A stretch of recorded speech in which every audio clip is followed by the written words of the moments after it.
કે ગુરુજી મારી આંગણે તો દીકરી નથી, પણ બાપ મનમાં એવો વિચાર આવ્યો છે ગુરુજી કે આપણે 11 દીકરીના લગ્ન કરવા છે સાહેબ. આ વિચાર કેવો છે સાહેબ?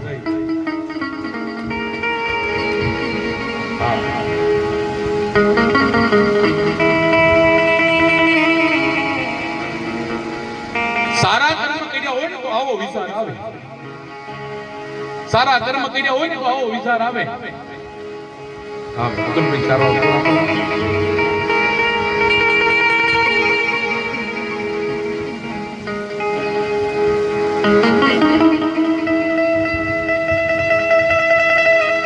મુકેશભાઈ નો ભાવાર દીકરી સમાજમાં ઈ બાપને ભાર નો બને એટલા માટે સાહેબ. એક પિતા દીકરીને પરણાવવા માટે એક પૈસો ભેગો કરીને પરણાવે સાહેબ. એ વ્યાજના રૂપિયા ચૂકવી શકતો નથી બાપ એક દીકરી માટે.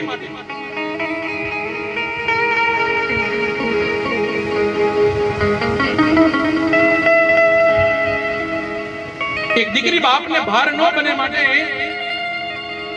એ બાપુ જોડે પ્રસ્તાવ મૂક્યો અને કીધું કે ગુરુજી મારે આંગણે તો દીકરી નથી, પણ એવો પ્રસ્તાવ લઈને આવ્યો છું તમારી આંગણે દીકરીના લગ્ન કરવા છે, સમૂહ લગ્ન કરવા છે.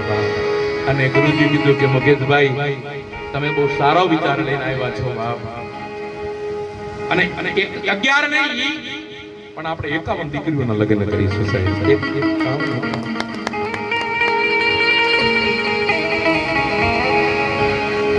અને એ પણ કેવી દીકરી? ગરીબ દીકરી, જેનું ખોરડું હારું ના હોય, ભાંગેલું તૂટેલું એનું ઘર હોય સાહેબ.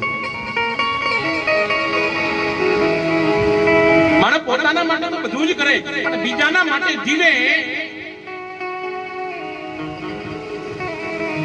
એને જ જીવન કહેવાય. વાહ વાહ. પોતાના માટે બધાય જીવતા હોય, પરોપકાર બીજાના માટે જીવે એનું નામ જ જીવન.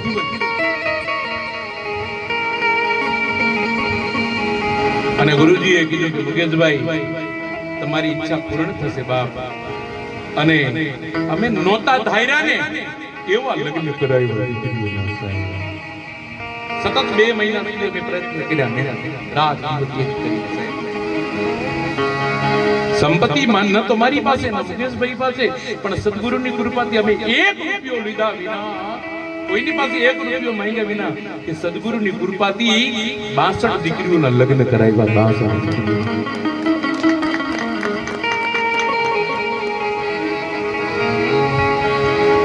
આપણા ઘરના અંદર કદાચ 400 ગ્રામની થાળી હોય, કેટલી 400 ગ્રામ 500 ગ્રામની, પણ એ દીકરીઓને થાળી દેવામાં આવી 750 ગ્રામની.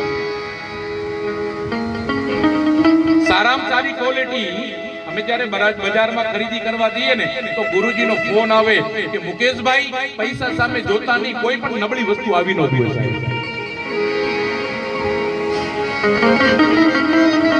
આશીર્વાદ કોને કહેવાય? હાથમાં વસ્તુ લે અને એનો હૃદય યાદ કરે બાપ, એને આશીર્વાદ કહેવાય.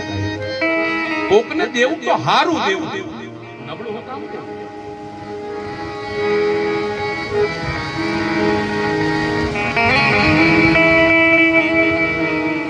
ક્રોમાની ફ્રીજ અને ટીવી અમે બધું કહેતા નથી, પણ તમને કહીએ અમારો ભાવ તો નથી ત્યાં. અને જ્યારે વિદાયની વેળા આવી ને તો સાહેબ કન્યા તો રડ્યા, પણ હારે હારે વરુ પણ રડ્યા છે. વરરાજા રડ્યા. આવી વિદાય આવી કે આવા લગ્ન અમારા મા બાપે નો કરાવ્યા, તમે આવા લગ્ન કરાવ્યા. ગરીબ ઓરડાના અંદર એ દીકરી બાપને બોજો ના બને એટલા માટે મુકેશભાઈને આમ અંદર મનના અંદર એક પ્રશ્ન જાગ્યો સાહેબ.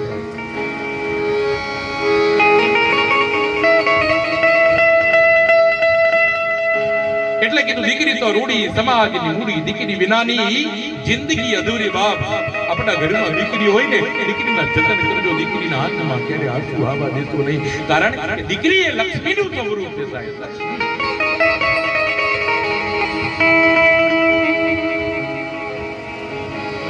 આ વખતે અમે એવું વિચાર્યું છે સાહેબ કે કદાચ સદગુરુની કૃપા થાય ને તો ન જાતિવાદ ન પ્રાંતવાદ. અમારા સંસ્થાના અંદર ન તો જાતિવાદ ન પ્રાંતવાદ. અમારી સંસ્થાનું નામ છે વિશ્વબંધુ પરિવાર. વિશ્વબંધુ એક ભગવાનનું નામ છે સાહેબ.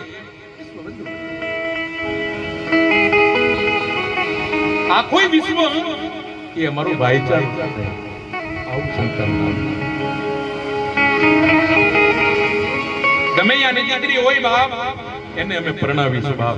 અને હવે આ વખતે એવો વિચાર કર્યો કે અમે મુકેશભાઈ ગુરુજી સાથે બેસીને એક 100 દીકરી 51 દીકરી નહીં 500 દીકરીના પીળા હાથ કરાવવાના છે. એના મહેંદી એની હાથમાં મહેંદી લાગવી છે, ઢોલ નગારા શરણાઈ વાગવી જોઈએ. અને આ લગ્ન એવા થાય કે ચારે પીઠના ચારે શંકરાચાર્ય આવશે સાહેબ.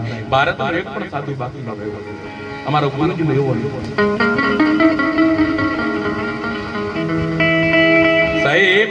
પોતા માટે તો બધાય જીવે, બીજા માટે જીવે એનું નામ જીવન કહેવાય.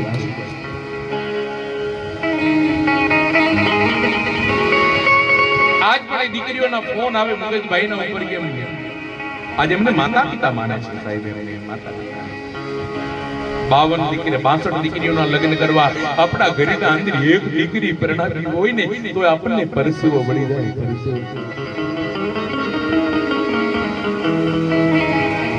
તો હું વર્ષાબેન ને કહીશ મંચ પર આવે અને અમારા બેન સ્વાગત કરશે.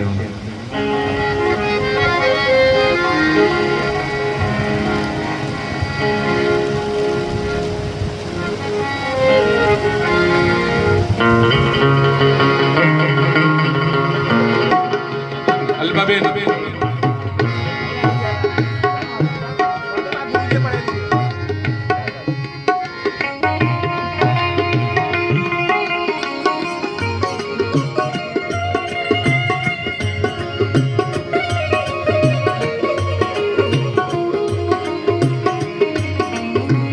હરી